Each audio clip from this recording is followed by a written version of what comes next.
Hey everyone, this is Dave here. And it's Tom. And so, we're looking at Umbrella Corps. This is a Resident Evil spin-off developed by Capcom Osaka, and it's using the Unity engine. And what we have here is the multiplayer shooter blending first and third person elements, along with zombies and other aspects of the Resident Evil universe. Cool, so it's a fairly straightforward premise then, and the delivery, well, it's not quite there in multiplayer. No, it's an interesting setup they've got. What I can tell here is the game's running uncapped, but with no VSync. So we get constant screen tearing and variable metrics throughout the run of play. So it's about 25 to 45 FPS with constant tearing all the way up and down the screen. How did you find it to play? Well, that's the interesting aspect, really. In terms of gameplay, it wasn't as bad as I expected it to be. So if you look at the frame time graph, you'll notice that even though we're getting sort of spikes and dips in latency, they're not actually that jarring, so the controls feel reasonably consistent. It's not perfect, but it kind of feels better than if the frame rate was constantly being capped at a lower level. So it's just a little bit of sluggishness and that constant tearing across the screen that really bogs it down. It's a shame though, because this is based on the Unity engine, and we have previous history with looking at these games and noticing some issues with console performance and this engine. So going with this engine is a curious choice, but it seems to hold up otherwise fairly well in terms of visuals. That's maybe one of the better looking Unity games I've seen actually. But yeah, that performance, it really needs to be sorted. I think PC will be the only way forward if you want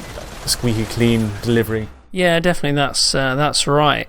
So that's the multiplayer aspect, but what's really interesting is single player has a completely different performance profile. Right, so immediately it's 30 FPS, so what's happened? Well, basically the single player runs with VSync permanently enabled, but it's a double buffer VSync, so basically the engine either runs at 30 frames per second or goes up to almost 60 when it can. So effectively we're looking at frame rates yo-yoing between the two. So there's no middle ground, it'll just switch between states. Pretty much, yeah. I mean, it goes up to like sort of mid-50s where it can't quite get to 60, but then it just drops straight down again as soon as the GPU's put under stress. So let me get this right. It can go to 60, but does it ever actually hit 60? Is it mostly 30 then? It's kind of in between. There are long stretches where it's 30, and then there are periods where you're going between mid-50s and 30 FPS. Like you see here, it switches between these two sort of states pretty much consistently. Yeah, I can see what you mean by how jarring it is. It's it doesn't feel consistent at all.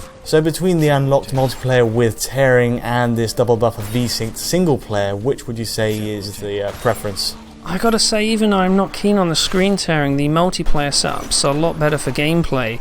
There's just a lot less variance in frame time, so the controller response is a lot more consistent. It means that you can actually play the game maybe without getting too annoyed that performance isn't fully locked, but in a single player there's just too much variance in the control, so it can go from feeling pretty smooth to really laggy within the space of a few seconds and back again, so not ideal. Right, gotcha. So let's move on to the visual comparisons. We have no Xbox One version here. This is PS4 and PC only. Am I right in saying that? That's right, yeah.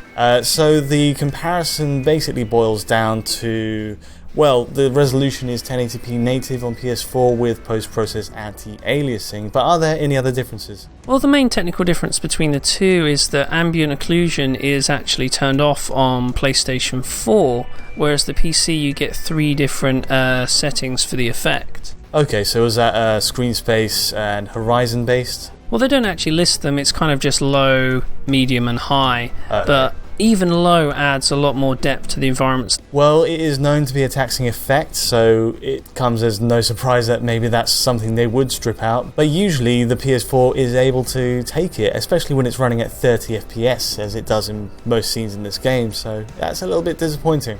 I'm guessing it's one of those Unity sort of optimization issues on consoles. Besides that, the only other thing that sort of sticks out is the lighting. Now, from what I understand, the lighting model is the same between the two versions, but on some stages we see sort of bigger light sources on PC that add specular to parts of the environment where the light is cast on, whereas on PlayStation 4 sometimes this doesn't happen and we get scenes that are darker. And this basically can happen on both platforms depending on the stage, so it's a bit of an odd kind of situation there. Maybe we can put that down to a bug then. Yeah, it's most likely that, I'd say. So that's ambient occlusion and some lighting issues. Is there anything else different? From what I can see, it's pretty much the same.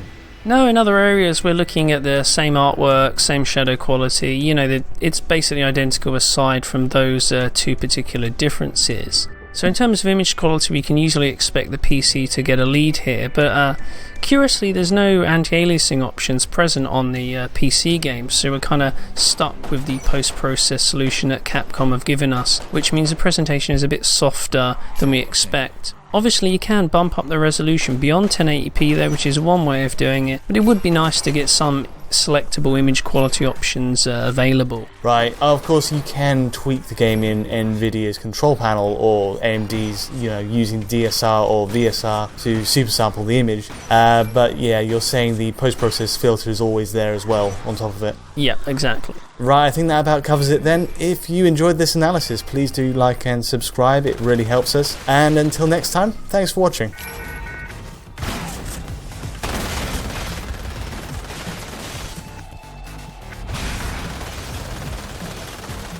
I'm trying to stay positive.